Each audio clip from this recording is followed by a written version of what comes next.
दोस्तों नमस्कार। भारत के प्रधानमंत्री नरेंद्र मोदी एक बरस पहले अमेरिका गए थे, फरवरी 2025 में। उस वक्त अमेरिका के नए नवेले राष्ट्रपति डोनाल्ड ट्रंप ने शपथ ली थी और उसके बाद प्रधानमंत्री मोदी की यात्रा वाशिंगटन की हुई थी। व्हाइट हाउस में जब वो बैठे हुए थे तो उस वक्त एक पत्रकार ने एक सवाल किया। उस वक्त किसी को समझ नहीं आया कि दरअसल यह सवाल व्हाइट हाउस के भीतर प्रधानमंत्री मोदी से करना चाहिए या नहीं करना चाहिए, क्योंकि यह सवाल उस वक्त जिस अंदाज में पूछा गया वो सवाल भारत की राजनीति के भीतर सबसे बड़ा सवाल है। लेकिन अमेरिका, वह भी व्हाइट हाउस के भीतर, वह भी अमेरिकी राष्ट्रपति के साथ भारत के प्रधानमंत्री मोदी की मौजूदगी। दरअसल उसी फरवरी के महीने में एक पत्र अमेरिका से भारत आया था।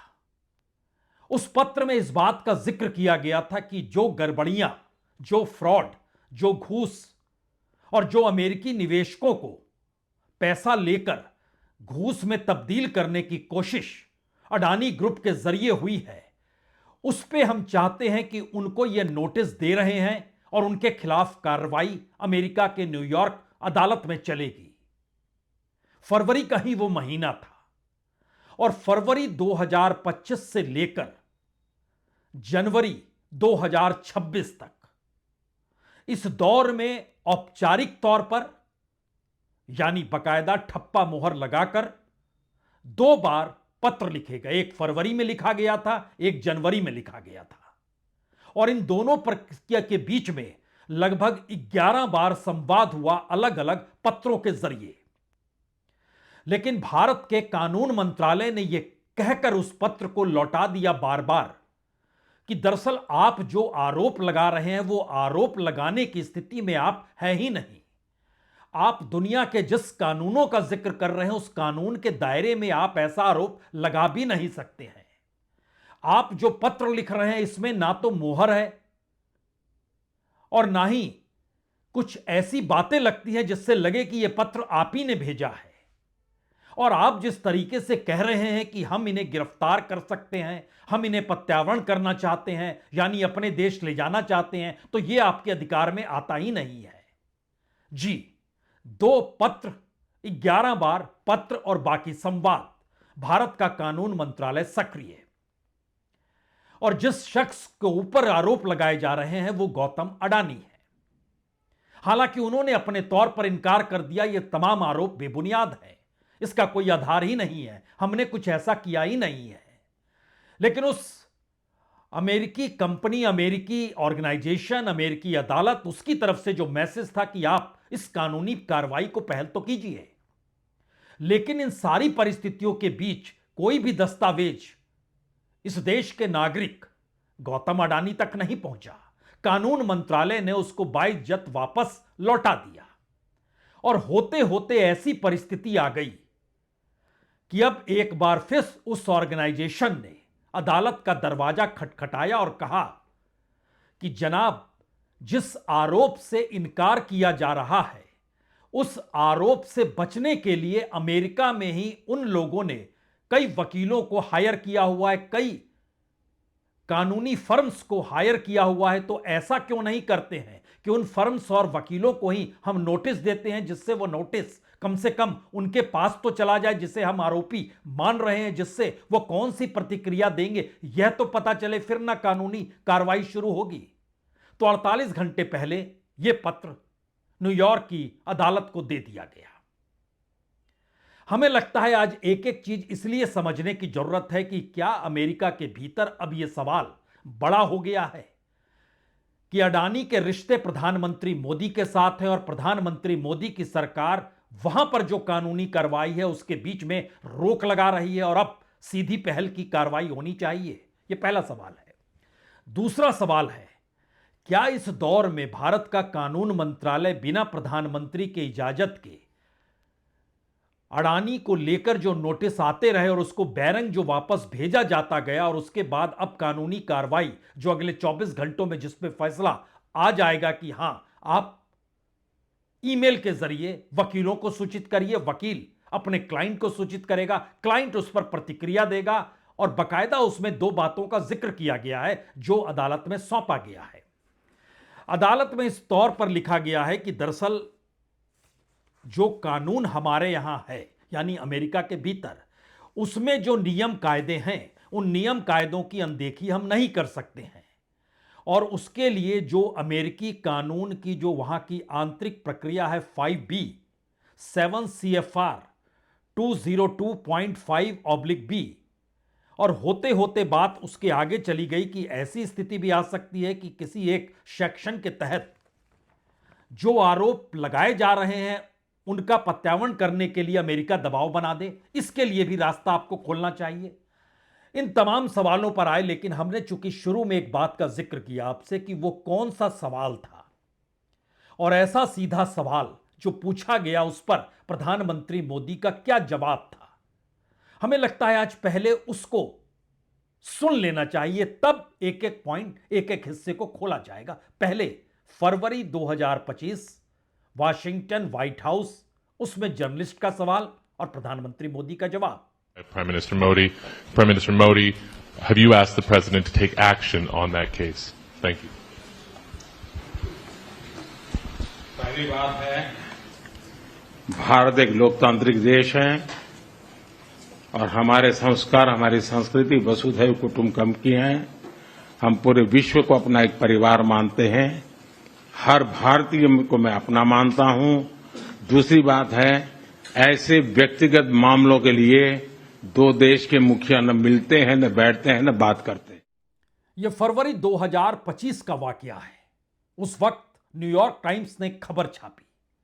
उसने कहा, लगता है कि प्रधानमंत्री मोदी अपने देश के नागरिकों को लेकर बहुत चिंतित हैं और खास तौर से नागरिक अगर गौतम अडानी हैं तो कहीं ज्यादा उनके माथे पर शिकन है। कुछ ऐसा ही जवाब आज व्हाइट हाउस के भीतर से निकल कर आया। लेकिन उसी फरवरी के महीने में एक पत्र वहां पर सिक्योरिटी एंड एक्सचेंज कमीशन ने भारत सरकार को भेजा, यह कहते हुए कि दरअसल जिस तरीके से वहां पर जो डील हुई उसमें $750 मिलियन का जो बॉन्ड का ऑफर था, जो घूस के तौर पर पेमेंट किया गया, यह सोलर एनर्जी से जुड़ा मामला था और इसमें $175 मिलियन अमेरिकी निवेशकों से लिए गए थे। और अमेरिका के भीतर यह कानून है कि अगर आप जिस निवेशक से जो पैसा लेते हैं अगर उसको किसी दूसरी जगह खर्च करते हैं तो यह अपराध है।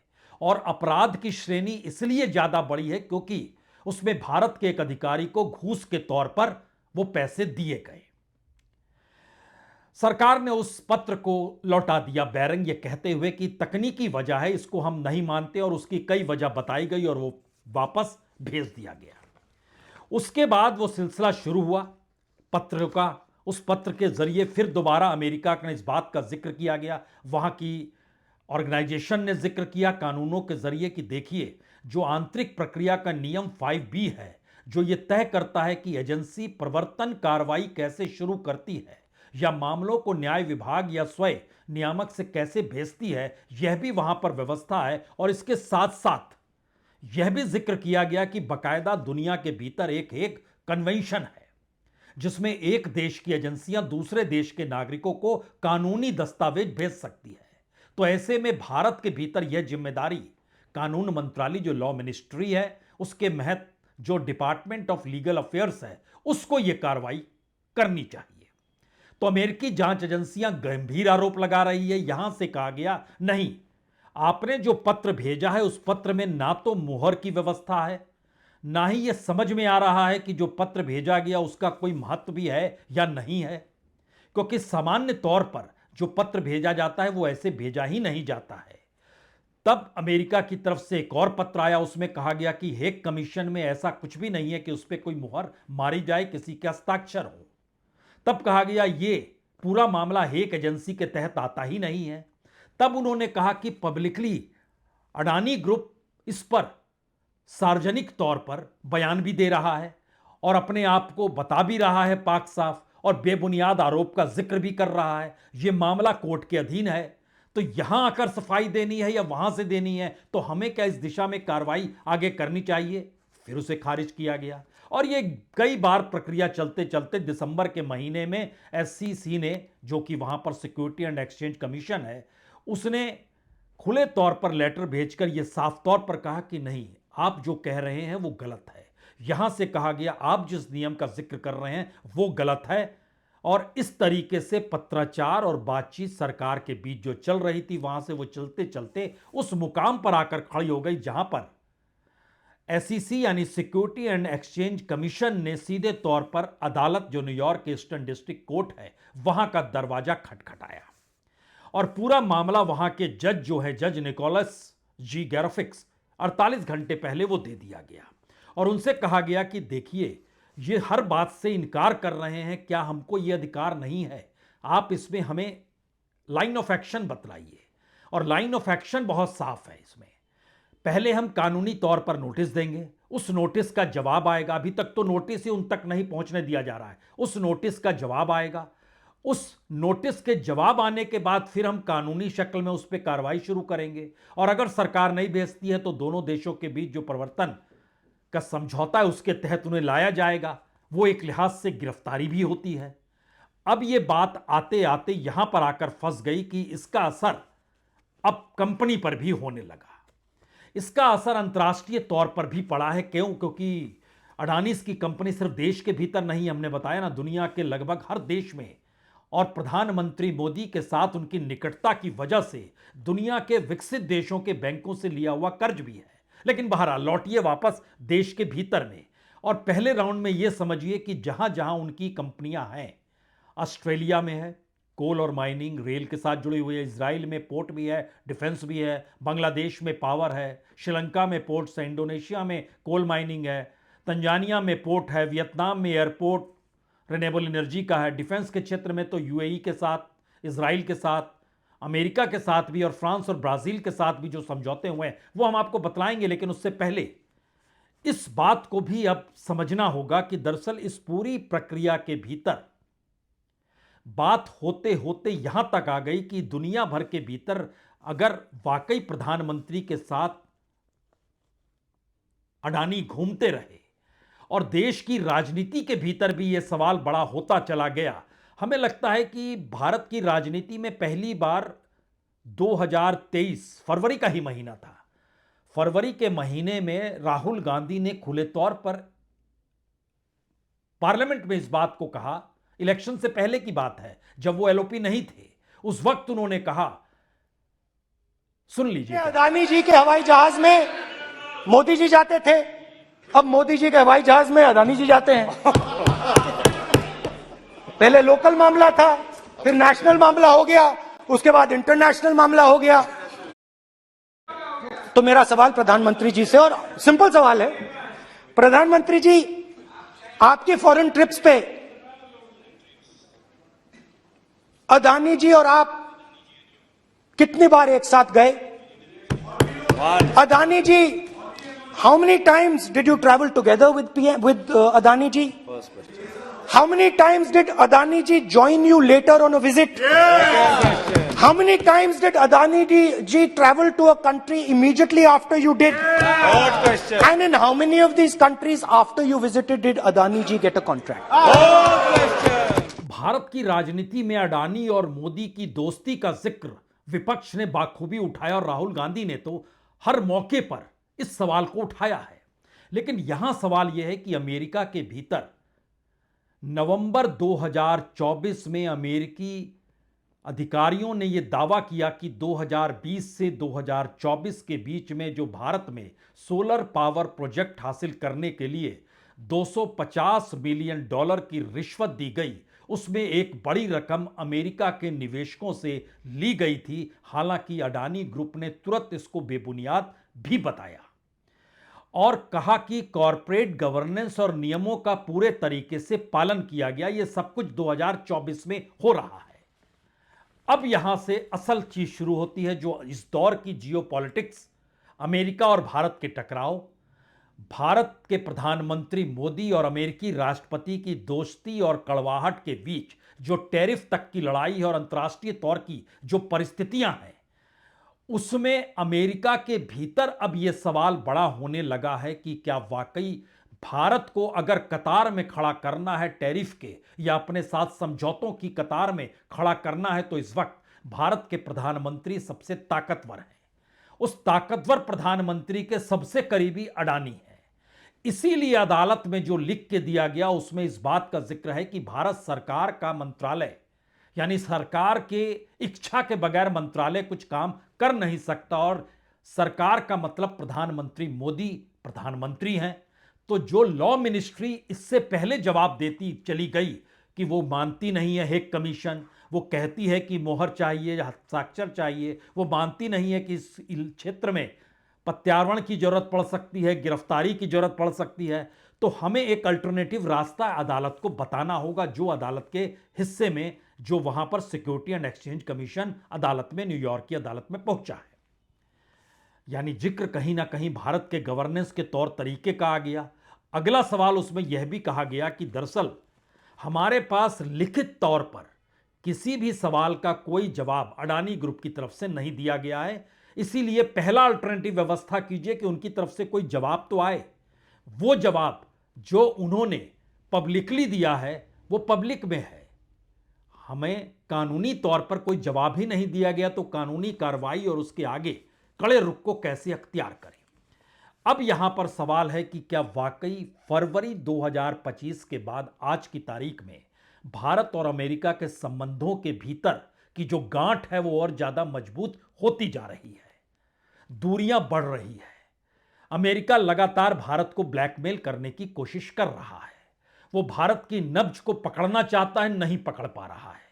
भारत अपने तौर पर अपनी इकोनॉमी के आसरे, अपने नए संबंधों के आसरे बढ़ने की दिशा में है, ये अलग मसला है। कुछ क्राइसिस जरूर है बिजनेसमैन के सामने, एक्सपोर्ट करने वालों के सामने, बड़े बड़े इंडस्ट्रिस्टों के सामने है, और खास तौर से उन कॉरपोरेट्स के सामने भी है जिनका पूरा बिजनेस वेस्टर्न कंट्रीज या कहीं अमेरिका के जरिए और उनके बैंकों के जरिए जो अपने आप को उन्होंने विस्तार दिया है, भारत के कॉरपोरेट ने जो मल्टीनेशनल खुद को क्रिएट किया, उसमें उनका योगदान है, जो पहली बार एक ठहराव पर आकर खड़ा हो गया है।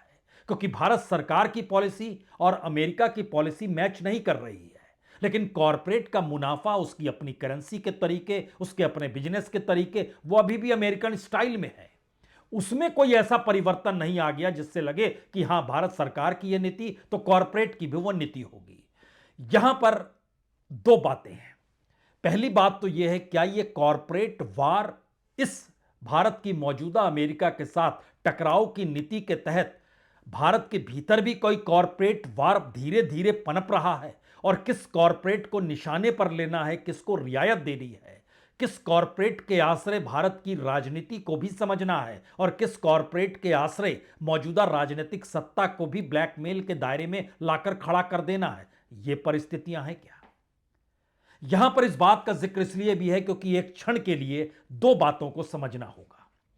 जो ताकत इस वक्त अडानी ग्रुप के पास है वो कितने क्षेत्रों में है। दूसरी बात, उन क्षेत्रों में भी मजबूती देने के लिए भारत के बैंक लगातार मजबूती देने को तैयार है, और नया जो पावर सेक्टर में उसको 7,500 करोड़ रुपए चाहिए, उसके लिए जितनी बड़ी तादाद में भारत के बैंक, म्यूचुअल फंड, इंश्योरेंस का पैसा जो डाला जाने वाला है, उसकी तस्वीर भी अब सामने आने लगी है। लगभग 17 इंस्टीट्यूशंस हैं। तो पहले राउंड में इसको देखिए, जो ताकत है और जो अब 7,500 करोड़ रुपए की व्यवस्था उन्हीं इंस्टीट्यूशंस के जरिए होनी है जो भारत के भीतर इकोनॉमिक क्राइसिस से भी जूझ रहे हैं, लेकिन वो अडानी को मदद करेंगे।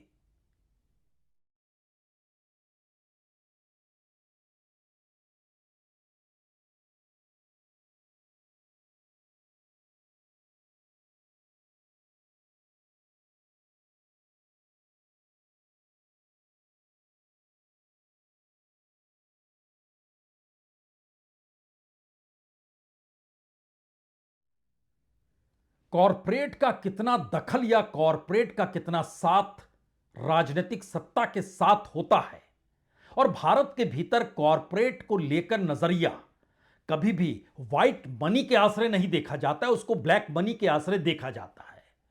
और यह वाकई बड़ा महत्वपूर्ण है कि भारत के भीतर राहुल गांधी ने जब अंबानी अडानी का जिक्र मौजूदा राजनीतिक सत्ता से करना शुरू किया तो समाज के भीतर या कहें देश के भीतर अंबानी अडानी कॉरपोरेट में चाहे नेटवर्थ के आश्रय दुनिया में उनकी पहचान हो, लेकिन भारत के भीतर वो एक आर्थिक तौर पर एक खलनायकी के तौर पर देखे जाने लगे।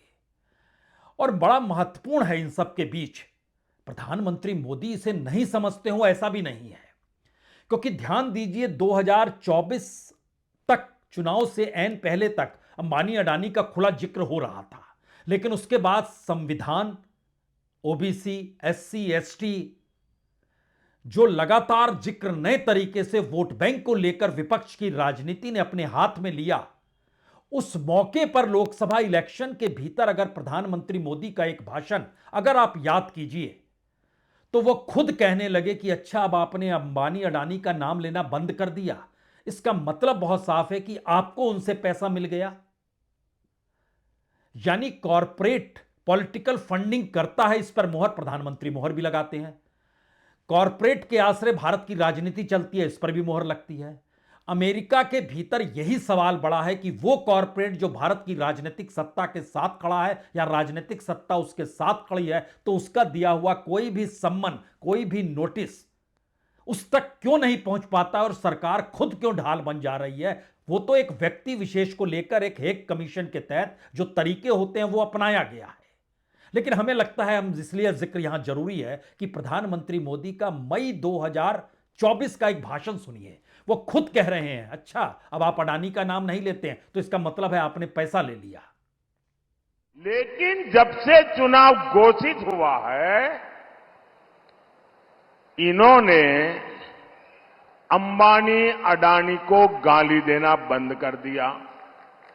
मैं आज तेलंगाना की धरती से पूछना चाहता हूं,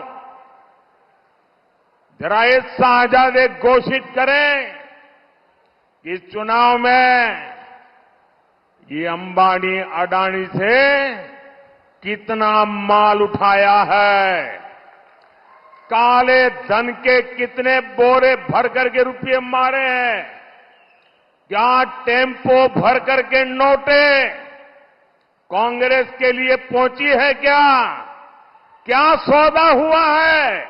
तो बड़ी साफ सी तस्वीर है, भारत के कॉरपोरेट बिना राजनीतिक सत्ता के अपना धंधा चला नहीं सकते हैं और भारत की राजनीति उस धंधे से मिलने वाले पैसे के बगैर चल नहीं सकती है। और शायद इसीलिए भारत के भीतर बिजनेसमैन को या कॉरपोरेट को व्हाइट मनी की दृष्टि से नहीं देखा जाता है, वो ब्लैक मनी के आश्रय ही भारत के नागरिक वोटर को समझ में आता है। लेकिन इसका अगला सवाल फिर दोबारा अमेरिका की उस अदालत में लिखी गई पिटीशन के जरिए जाता है, जहां पर यह सवाल है कि इतनी बड़ी तादाद में जो घूस दी गई, ये तरीका क्या भारत के भीतर का है और उस पैसे का उपयोग अगर अमेरिकी निवेशकों के जरिए किया गया है तो यहां के निवेशकों के ये अधिकार हैं कि किसी भी हालत में उनका पैसा जो घूस में तब्दील किया गया उसके खिलाफ कार्रवाई अमेरिकी अदालत में चलनी चाहिए। तो एक स्थिति यह भी है कि दुनिया के अलग अलग देशों में अडानी की कंपनी, अंबानीज की कंपनी भी है दुनिया के अलग अलग देशों में, लेकिन इस दौर में यह भी माना जा रहा है कि कुछ कॉरपोरेट्स ने अमेरिका के साथ रिश्ते अच्छे कर लिए। कुछ कॉरपोरेट और अडानी के रिश्ते इसलिए अच्छे नहीं क्योंकि इसी दौर में वो प्रधानमंत्री मोदी जब से बने उसके बाद उनका नेटवर्थ और इस देश के भीतर हर क्षेत्र में विस्तार बनता चला गया। तो फिर उन पर आंच आएगी कैसे? तो नहीं आएगी। लेकिन अगर अमेरिका दबाव डालने की दृष्टि से और उस दिशा में बढ़ चुका है तो वह देश जहां पर बिजनेस चल रहा है अडानी ग्रुप का, उस पर क्या असर होगा?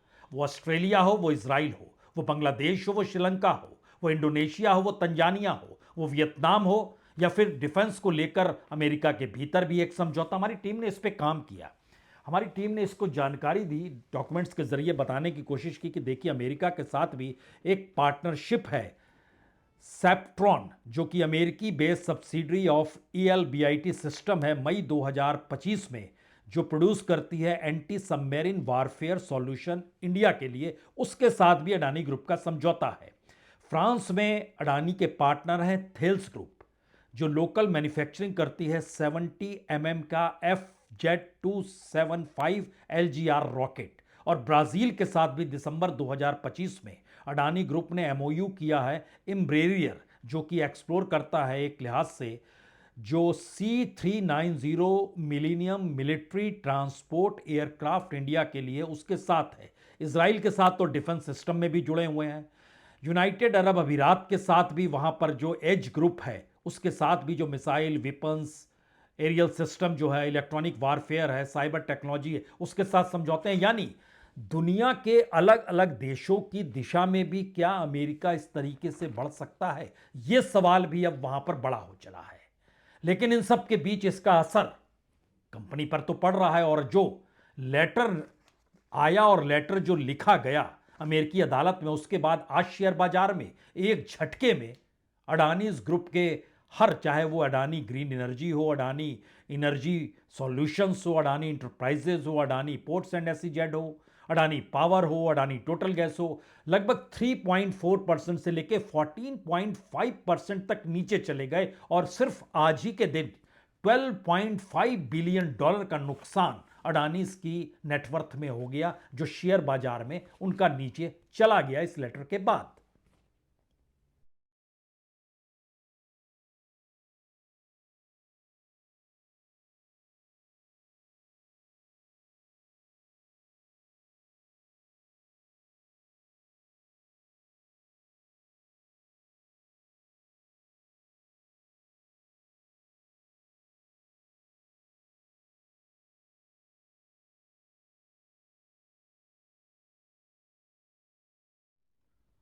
तो साफ दिख रहा है कि असर शेयर बाजार पर अडानीज की कंपनी पर पड़ने लग गया है। और इन सब के बीच भारत के शेयर बाजार से एफआईआईज जो पैसा निकाल रहे हैं, और डॉलर के मुकाबले रुपया और ज्यादा कमजोर होते जा रहा है, लेकिन सरकार ने इस दौर में खामोशी बरती है। लेकिन इस दौर के सवाल दो ही हैं। पहला सवाल तो यह है, क्या वाकई अमेरिका उस दिशा तक बढ़ जाएगा जिसका जिक्र हो रहा है गिरफ्तारी को लेकर या प्रत्यावर्तन को लेकर, कि हम तो अपनी अदालत में उन्हें बुलाकर कानूनी कार्रवाई करेंगे। और दूसरा सवाल है, क्या वाकई अडानी की सत्ता ही मौजूदा इस देश में सरकार की वह सत्ता है जिसके आश्रय उसकी राजनीति को कोई ठेस ना पहुंचे, कोई उंगली ना उठा सके? क्या ऐसी व्यवस्था है? क्योंकि एक अंतर्राष्ट्रीय तौर पर दुनिया के तमाम देशों में मैसेज तो बहुत साफ है कि अडानी ग्रुप इस वक्त भारत की सरकार यानी मोदी सरकार के साथ खड़ा है, और मोदी सरकार की साख के हिसाब से ही अडानी ग्रुप को अंतर्राष्ट्रीय तौर पर अलग अलग देशों में अलग अलग प्रोजेक्ट के जरिए मान्यता मिल गई। लेकिन इस दौर में अमेरिका के साथ बिगड़े संबंधों में और फरवरी 2025 के बाद से ही यह पूरी कार्रवाई शुरू होती है। तो जो दो सवाल है, उसमें पहला सवाल अमेरिका की पहल का है, दूसरा सवाल भारत सरकार की पहल का है। और इससे निकली हुई तीसरी परिस्थिति है, यह टकराव की स्थिति ब्लैकमेल की दिशा में जाएगी, या यह टकराव की स्थिति भारत की उस इकोनॉमी को और इकोनॉमी से जुड़ी हुई सत्ता को कहीं ढहढाकर गिरा तो नहीं देगी? बहुत बहुत शुक्रिया, बहुत बहुत शुक्रिया।